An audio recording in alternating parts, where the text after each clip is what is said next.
దేశం మొత్తం 10 కోట్ల సంతకాల దిశగా కూడా అటు దండయాత్ర అనే ఉద్యమం కూడా మొదలైంది.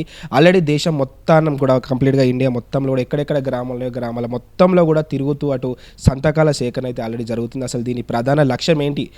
అసలు ఏ పర్పస్‌లో వీళ్ళంతా కూడా ఈ యుద్ధం ఏం చేస్తున్నారన్న అంశం పైన మనతో పాటు మాట్లాడడానికి రామకృష్ణ గారు ఉన్నారు. వడ్డేపల్లి రామకృష్ణ గారు. వాళ్ళతో అడిగి తెలుసుకుందాం. సార్ నమస్తే అండి. సో అసలు మీ ప్రధాన లక్ష్యం ఏంటి మీరు పెట్టుకున్న దానికి? దండయాత్ర. ఇంతకుముందు పూర్వం దండి యాత్ర మహాత్మా గాంధీ గారు చేశారు. ఇది దండయాత్ర. దేశవ్యాప్తంగా ఉన్నటువంటి ఓబీసీలకి, అదర్ బ్యాక్వర్డ్ క్లాసెస్కి రాజ్యాంగబద్ధమైనటువంటి రిజర్వేషన్స్, మేమెంతో మాకంతా రిజర్వేషన్స్ కోసం 10 కోట్ల సంతకాలు సేకరించేటటువంటి కార్యక్రమమే ఈ యొక్క దండయాత్ర యొక్క ప్రధాన లక్ష్యం. దీనికి మేము దండయాత్ర అని పేరు ఎందుకు పెట్టడం జరిగింది అని అంటే, ఒరిస్సా రాష్ట్రంలో దండయాత్ర అనేది ఒక మంచి బ్రహ్మాండమైనటువంటి సాంస్కృతిక యాత్ర.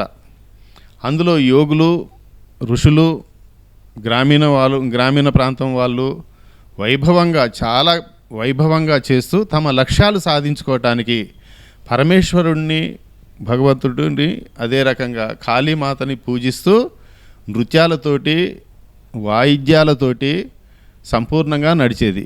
ఈ కాన్సెప్ట్ని మేము ఒరిస్సాలో ఉన్నటువంటి దండయాత్ర కాన్సెప్ట్ని మేము తీసుకొని దీనికి దండయాత్ర అని పెట్టాం. ప్రధాన లక్ష్యం చెప్పాను నేను. ఓబీసీలు అనేవాళ్ళు చట్టం యొక్క కాన్స్టిట్యూషన్, భారత రాజ్యాంగంలో వీళ్ళకి రిజర్వేషన్స్ లేవు. ఒక పక్క ఎస్సీ ఎస్టీ వర్గాలు ఉన్నారు. ఎస్సీ ఎస్టీ వర్గాలకి వాళ్ళ జనాభా లెక్క ప్రకారంగా వాళ్ళకి రాజ్యాంగ పరిరక్షణ ఉంది. అదే రకంగా ఓసీలకి, అంటే రెడ్డి, కమ్మ, బ్రాహ్మణ, వెలమ లాంటి ఓసీలకి కూడా రాజ్యాంగం 10% ఇచ్చింది. కానీ బీసీలు ఏం పాపం చేసుకున్నారు? అదర్ బ్యాక్వర్డ్ క్లాసెస్ ఏం పాపం చేసుకున్నారు? కాబట్టి అదర్ బ్యాక్వర్డ్ క్లాసెస్ వాళ్ళకి రిజర్వేషన్స్ కొరకు చట్టసభల్లో అమలు చేయటానికి మరియు మన రాష్ట్రపతి సంతకంతో గెజిట్ పబ్లికేషన్ ప్రకారంగా చట్టసభల్లో ఓబీసీలకి ఈ యొక్క రిజర్వేషన్స్ చేయటానికి ఈ యొక్క దండయాత్ర అనే ఉద్యమాన్ని మేము ప్రారంభించాం. ఇది కేవలం ఒక జిల్లాకో ఒక రాష్ట్రానికో కాదు, భారతదేశం మొత్తం ప్రతి గ్రామంలో కూడా ఈ యొక్క యాత్ర కొనసాగుతుంది. ఆన్లైన్లో మరియు ఆఫ్లైన్లో కూడా ఈ యొక్క సంతకాల సేకరణ జరిపి అత్యున్నతమైనటువంటి భారత ప్రధానమంత్రికి ఈ యొక్క దండయాత్ర యొక్క సంతకాలు సేకరించి వాళ్ళకి పంపించడం జరుగుతుంది. దీని యొక్క వెబ్సైట్ ద్వారా కూడా ఆన్లైన్లో కూడా మీరు సైన్అప్ చేయొచ్చు. www.riseobc.in అనే వెబ్సైట్ ద్వారా కూడా మీరు దీంట్లో చేయొచ్చు. ప్రధానంగా ఈ యొక్క దండయాత్రలో మేము ఏమి కోరుకుంటున్నాం అనేది, భారతదేశం అంతటా ఓబీసీ సమాజానికి న్యాయం మరియు గౌరవం కోసం ఈ యొక్క దండయాత్రని మేము ప్రారంభిస్తున్నాం. అన్ని రాష్ట్ర అసెంబ్లీలు, పార్లమెంటు మరియు స్థానిక సంస్థల్లో ఓబీసీ రాజకీయ రిజర్వేషన్స్ కోసం 10 కోట్ల సంతకాల సేకరణని మేము ప్రారంభిస్తున్నాం.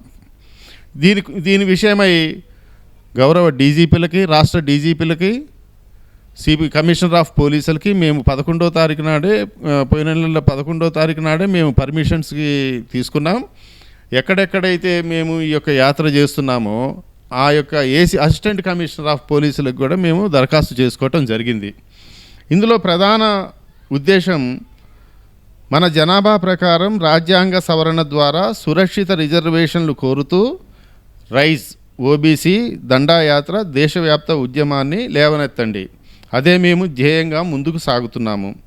నేను భారత ప్రధానమంత్రిని అభ్యర్థిస్తున్నాను, స్వాతంత్ర సమయంలో మరియు తరువాత పారిశ్రామికీకరణ మరియు యాంత్రీకరణ కారణంగా మా గౌరవం, సంపద మరియు ఆరోగ్యం కోల్పోయి దారిద్ర్యంలో మగ్గుతున్నాం. విద్య ఖరీదైనదిగా మారుతోంది మరియు మా వర్గాలకు ఆరోగ్యం అందుబాటులో లేదు. ఓబీసీలకు, ఎంబీసీలకు, భిక్షాటన వర్గాలకు, ఓబీసీలకు మరియు ముఖ్యంగా అగ్రవర్ణ పేదలకు వెంటనే సురక్షిత రాజ్యాంగ రిజర్వేషన్లు చట్టపరంగా కల్పించాలని నేను ఒక అభ్యర్థనపై సంతకం చేశాను.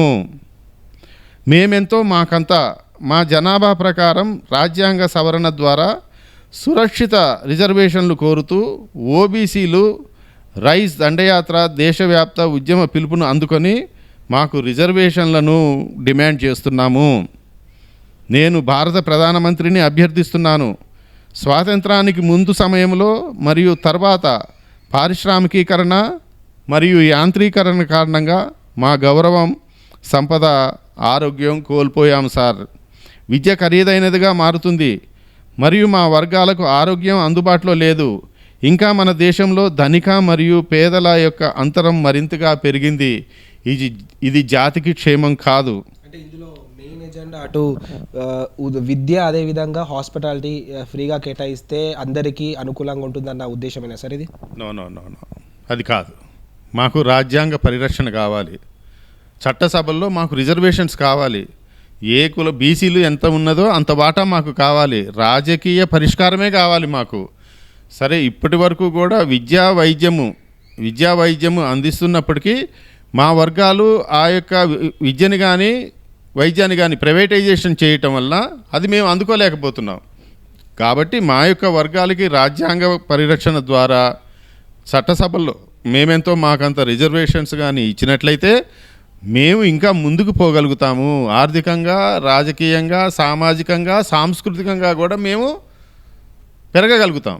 కాబట్టి దీనన్నిటికీ కూడా, ప్రతి దానికి కూడా ఒకే ఒక మూలమంత్రము, ఒకే ఒక పరిష్కార మార్గం. మాకు మా రాజ్యాంగ ప్రకారంగా మాకు హక్కులు కల్పిస్తూ మరియు మాకు చట్టసభల్లో రిజర్వేషన్స్ ఓబీసీలకి అందించాలనే ఈ యొక్క ఉద్యమం యొక్క ప్రధాన ఉద్దేశం.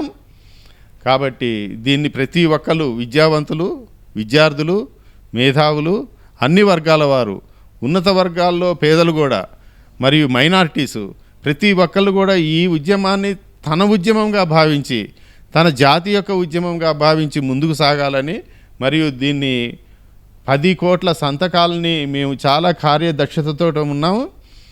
10 కోట్ల సంతకాల సేకరణలో భాగంగా మీరు కూడా పాలు పంచుకోవాలని, అదే రకంగా మేము దేశవ్యాప్తంగా 1,00,000 మంది వాలంటీర్లని మేము తీసుకుంటున్నాం.